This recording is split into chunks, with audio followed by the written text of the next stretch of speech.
اگر کسی نے سر اونچا کیا اور بادشاہ کے خلاف اگر فتویٰ دیا تو اس کا یاد کیا جائے گا. جب وہ چپ ہوتا, جب بادشاہ کا چمچہ چپ ہوتا تو امام مالک زور سے چیختے ہوئے کہتے ہیں یہ بادشاہ کا چمچہ ہے, جھوٹ بول رہا ہے. اہل مدینہ والوں, بادشاہ کے خلاف بولنے سے میری سزا نہیں بلکہ محمد رسول اللہ کی حدیث سنانے کی سزا ملی ہے. اس گھوڑے پر ہاتھ میرے ٹوٹ چکے ہیں, پیروں میں بیڑیاں پڑی ہوئی ہیں, میری موت کا مجھے آواز دے دے, کوئی پتہ نہیں, لیکن موت کے منہ میں ہونے کے باوجود پھر یہ فتویٰ دے رہا ہوں. ان الطلاق المکرہ لیس بشیء, زبردستی دلوائی ہوئی طلاق طلاق نہیں ہوتی ہے. بادشاہ حرام کاری کر رہا ہے. فتواصوا بالحق, حق بات بولنا ہر کسی بس کی بات نہیں ہے, اور جو بولتا ہے اس کے اوپر ایسی پریشانیاں آتی ہیں, ایسی مصیبتیں آتی ہیں. اگر آپ کے پاس حق بات بولنے کا کلیجہ ہو تو حق بات لوگوں کے سامنے پیش کیجئے, ورنہ اپنے گھروں میں سردیوں میں لحاف میں سوئیے اور گرمی میں ٹھنڈی سے جلا کر سوئیے, اسی میں آپ کو آرام ملے گا. آپ حق بات بولیں مصیبت نہ آئے, ایسا ہو ہی نہیں سکتا, ہو ہی نہیں سکتا. آپ جلسے کر رہے ہیں, آپ تقریریں کر رہے ہیں, اور مصیبت اگر آپ کے اوپر نہیں آ رہی ہے تو اس کا مطلب یہ ہے کہ آپ کی دعوت حق نہیں ہے, آپ سچ نہیں بول رہے ہیں, آپ کی دعوت میں کہیں نہ کہیں کمزوری ہے. آپ کی دعوت میں حق بات کس کو کہتے ہیں؟ اس کو امام مالک رحمۃ اللہ علیہ نے بادشاہ کے سامنے کہی, اور کس نے حق بات کہنے کے بعد مصیبتوں کو برداشت نہیں کیا؟ حضرت بلال کو دیکھ لیجئے, کیسا ان کو تپتی ہوئی ریت پر ان کو لٹایا جاتا تھا. کیوں؟ آگ کے انگاروں پر ان کو لٹایا جاتا تھا اور بھاری پتھر ان کی سینے پر رکھ دیا جاتا تھا, اور اس وقت تک لیٹے رہتے تھے جب تک کہ آگ کے انگارے بجھ کر ٹھنڈی نہیں ہو جائیں. کیوں؟ حضرت خبیب کو دیکھ لیجیے, اور سمیہ کا واقعہ کون نہیں جانتا. سمیہ, ابو جہل نے کہا سنا ہے کہ تو محمد کے رب پر ایمان لے آئی, اور سمیہ کہتی ہے جب تک چھپا تھا میرا اسلام, اب معلوم ہو تو چھپانے کی ضرورت نہیں. ہاں لائی. کہا چھوڑ دے, کہا نہیں چھوڑ سکتی. کہا تیرا بیٹا کہاں ہے؟ سچ بتا دیا. تیرا شوہر کہاں ہے؟ سچ بتا دیا. پکڑ کے لاؤ اس کے بیٹے عمار کو, پکڑ کے لاؤ اس کے پتی کو یاسر کو. عمار کو لایا گیا, یاسر کو بھی لایا گیا, دونوں کو باندھ دیا. ابو جہل نے کہا سمیہ کے جسم کے کپڑے پھاڑ دو, کپڑے پھاڑ دیے گئے. کما ولدت امہا, جیسے اس کی ماں نے اس کو آج ہی پیدا کیا ہو, جیسے بچی ننگی پیدا ہوتی اپنی ماں کے پیٹ سے نکلنے کے بعد, سمیہ کے جسم پر کوئی کپڑا نہیں تھا, پیچھے سے ہاتھ بندھے ہوئے. عمار سامنے کھڑے ہیں, یاسر بھی سامنے کھڑے ہیں. جب عمار نے اور یاسر نے اپنی ماں کا یہ حال دیکھا تو عمار نے اپنی نظریں چھپا لی, آنکھوں میں آنسو آئے. یاسر نے بھی اپنی آنکھیں چھپا لی, اور سمیہ اپنے بیٹے کو مخاطب کر کے کہتی ہے اے میرے بیٹے عمار, تم نظریں کیوں چھپا رہے ہو؟ میں تمہاری ماں ہوں, ہمارا اور تمہارا ماں بیٹے کا رشتہ ہے. اگر یہ مجبور کر رہا ہے مجھے دیکھنے پر تو تم دیکھ لو. پھر اپنے شوہر سے کہتی ہیں اے میرے ہسبینڈ, اے میرے شوہر یاسر, تم اپنی نظریں کیوں چھپا رہے ہو؟ تم تو میرے شوہر ہو, ہمارا اور آپ کا ہسبینڈ وائف کا رشتہ ہے, آپ نظریں کیوں چھپا رہے ہو؟ اگر یہ مجبور کر رہا ہے تو دیکھ لو.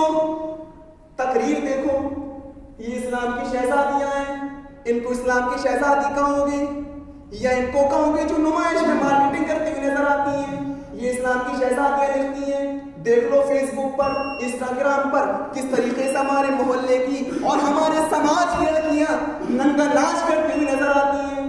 نمائش میں ان کے باپ ان کو لے کر جاتے بے پردگی کے ساتھ, ان کے شوہر ان کو بے پردگی کے ساتھ لے کر جاتے ہیں, ان کا بھائی ان کو بے پردگی کے ساتھ لے کر جاتا ہے, اور پورے نمائش میں اپنے حسن کی, اپنے زیب و زینت کی نمائش کرتی ہوئی نظر آتی ہیں, اپنے حسن و جمال کو لوگوں کے سامنے دکھاتی ہوئی نظر آتی ہیں. ان کو اسلام کی شہزادیاں کہو گے یا ان سمیہ کو جو اسلام کے لیے شہید ہونے جا رہی ہیں ان کو اسلام کی شہزادیاں کہو گے؟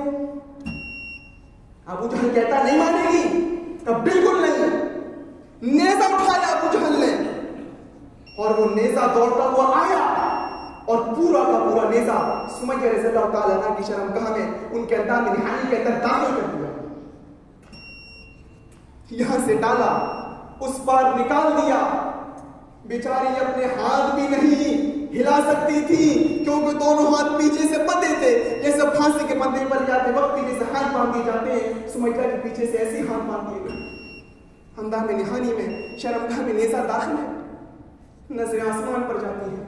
ایسے موقع پر بڑے بڑے کلیجے والوں کی دعائیں یہ نکلتی ہیں کہ اللہ میری حفاظت فرما لے، لیکن سمیہ کے منہ سے یہ دعا نہیں نکلی اللہ میری جان بچا لے، اللہ میری حفاظت فرما لے. ایسے نازک موقع پر سمیہ کی زبان سے جو جملے نکلتے ہیں وہ ابن سعد نے طبقات کے اندر نقل کیے ہیں. ثبت قدمیا علی دینک یا ارحم الراحمین، اے ارحم الراحمین. ابو جہل کا یہ نیزہ جو میری شرمگاہ کے پار کر چکا ہے، اس کی دی ہوئی تکلیفیں، اے اللہ کہیں مجھ سے میرا دین نہ چھین لے، کہیں مجھ سے میرا اسلام نہ چھین لے، کہیں مجھ سے میری توحید نہ چھین لے. اے اللہ کہیں مجھ سے میرا مذہب نہ چھین لے. اللہ اس گرتی ہوئی تکلیفوں سے میرا ایمان نہ لرز جائے، اللہ میرے اسلام میں کوئی جنبش نہ آ جائے، اللہ میرا ایمان نہ لرز جائے. یہ دعا نکلتی اس کی زبان سے. سمیہ سامنے کھڑی ہے. ابو جہل کہتا ہے تم کیوں نہیں مان رہی ہو، میں تمہیں کتنی سخت سزا دوں گا. اور سمیہ کہتی ہے اے ابو جہل تو موت سے بڑھ کر کیا سزا دے سکتا ہے، لیکن ہاں اتنا ضرور ہے کہ تم موت کو خوفناک بنا سکتا ہے، دردناک بنا سکتا ہے. نہیں مانے گی؟ نہیں. 2 اونٹ منگائے، طبقات کے الفاظ. 2 اونٹ، ایک اونٹ کا چہرہ پورب کی طرف کر دیا، ایک کا چہرہ پشچم کی طرف کر دیا. سمیہ کا ایک پیر ایک اونٹ سے باندھا، دوسرا پیر دوسرے اونٹ سے باندھا اور کہا سمیہ دیکھ لے، ایک اونٹ ادھر بھاگے گا ایک اونٹ ادھر بھاگے گا، کوڑا مارنے کی دیر ہے بس. یہ منظر دیکھ کر عمار کی آنکھوں میں آنسو آ گئے، یاسر کی آنکھوں میں آنسو آ گئے. اور سمیہ مسکراتے ہوئے کہتی ہے میرے بیٹے تم کیوں رو رہے ہو، میرے شوہر تم کیوں رو رہے ہو. اللہ کی قسم، اللہ کی قسم ایسی تقریر کرنے والی عورت پیدا نہیں ہوئی. آئے میرے بیٹے عمار، آئے میرے ہسبینڈ، آئے میرے شوہر یاسر، اللہ کی قسم وہ جنت کو مجھے دکھائی دے رہی ہے، اللہ کی قسم وہ جنت کی نعمتیں مجھے دکھ رہی ہیں. آئے میرے بیٹے جنت کی خوشبو میری ناک تک آ رہی ہے، مجھے محسوس ہو رہی ہے تمہیں نہیں. جملے دیکھو. آئے میرے بیٹے ہو سکتا ہے عورت ہونے کی حیثیت سے یہ سزا مجھے ہلکی دی جا رہی ہو، تم مرد ہو، میرے بعد یہ سزا تمہیں اور بھی زیادہ سخت دی جائے، لیکن تم پیچھے مت ہٹنا. آئے عمار، آئے ایسے وہ جنت کا دروازہ مجھے دکھ رہا ہے، میں اس دروازے پر کھڑی رہوں گی، میں جنت میں نہیں جاؤں گی جب تک تم دونوں میرے پیچھے پیچھے نہیں چلے آؤ گے. آئے میرے بیٹے، ہائے میرے شوہر، بھٹک مت جانا، تم دونوں کو میرے پیچھے پیچھے آنا ہے. ابو جہل کہتا ہے نہیں مانے گی، کہا نہیں. اور سمیہ مسکرا کے کہتی ہے ابو جہل کیوں دیر کر رہا ہے، اللہ کی قسم جتنی دیر تو اونٹوں کو بھگانے میں لگا رہا ہے، اللہ کی قسم مجھے اتنی ہی دیر جنت میں جانے میں لگ رہی ہے. سمیہ کی اس تقریر نے عمار اور یاسر کی ایمان میں زیادتی پیدا کر دی، لیکن ابو جہل کو غصہ دلا دیا. اور سمیہ کہتی ہے اے ابو جہل میرے دونوں ہاتھ پیچھے سے بندھے ہوئے ہیں، اگر میرے ہاتھ کھلے ہوتے تو یہ کوڑا اٹھا کر میں تجھے خود دے دیتی. ابو جہل کو تاؤ آیا، اس نے مارا کوڑا، ایک اونٹ ادھر بھاگا ایک اونٹ ادھر بھاگا اور سمیہ کے بیج سے 2 ٹکڑے ہو گئے. گردن تک جاتے جاتے چہرہ بچ گیا. سمیہ کا ایک دھڑ ادھر ہے لیکن چہرے والا دوسرا دھڑ الگ پڑا ہے. سمیہ شہید ہوتے ہوتے بھی مسکرا رہی تھی، ان کی جب روح اس کے جسم سے نکلی تو اس کے چہرے پر مسکراہٹ تھی. ابو جہل نے جب اس کے چہرے کی مسکراہٹ کو دیکھا تو طبقات کے الفاظ ہیں، اس نے پتھر اٹھا کر اپنے سر کو پھوڑنا شروع کر دیا. لوگوں نے کہا ابو جہل میرے سردار یہ تمہیں کیا ہو گیا ہے. ابو جہل کہنے لگا قسم ہے مجھے لاکھوں منات کی غصہ کی، میں ہار گیا سمیہ جیت گئی، میں ہار گیا سمیہ جیت گئی، میں نے سب کچھ چھینا لیکن مرتے وقت اس کے چہرے کی مسکراہٹ نہ چھین سکا. دیکھو مرتے وقت کی رہی ہے سمیہ جیت گئی میں ہار گیا. عمار کو اور یاسر کو چھوڑ دیا. جاؤ تم دونوں کی, تمہاری بیوی کی اور تمہاری ماں کی میں نے جان لے لی, تم دونوں کو چھوڑ رہا ہوں, مہلت دے رہا ہوں.